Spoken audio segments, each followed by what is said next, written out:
गोरखनाथ जी ने अपने आसन के साथ में त्रिशूल गाड़ रखा था। एक ऊपर 3 एरो से होते हैं और नीचे से वो एक पाइप सी, नीचे फिर एक नुकीला सा सिरा होता, उसको जमीन में गाड़ के आसन के साथ रखा हुआ था।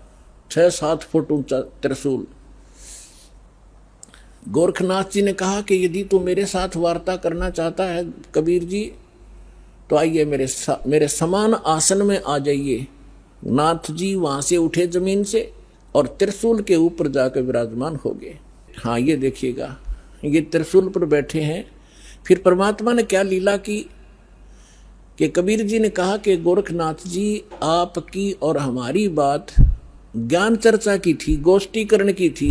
ये बाजीगर वाला काम हम नहीं जानते और ना ये पसंद है, ना ये दातम मार्ग में इसकी कोई वैल्यू है। आप नीचे बैठ के और चर्चा करता कि जनता को पता चले सच्चाई का। तो गोरखनाथ जी कहते हैं तुम्हारे पास कोई है तो आइए मेरे समान बैठकर चर्चा कीजिए, नहीं तो हार स्वीकार कर लीजिए। अब उनके पास तो एक दाव था यो। तो परमात्मा बोले अच्छा ठीक है। वह कुकड़ी निकाली जेब मत, वह रील धागे की, और एक सिरा पकड़ लिया और उसको ऐसे छटक दिया परमात्मा ने। वो धागा सीधा खड़ा होगा, स्ट्रेट परपेंडिकुलर 150 फुट उसका अंतिम सिरा आकाश में 150 फुट पर। परमात्मा वहां से उठे और उस धागे के अंतिम सिरे पर जाकर बैठ गए 150 फुट ऊपर। अब गोरखनाथ जी से कहा कि नाथ जी आइए, राजा मेरे बराबर में बैठकर चर्चा कराएंगे, यहाँ आ जाइए। उस परमात्मा ने उसकी सारी सिद्धि कैंसिल कर दी।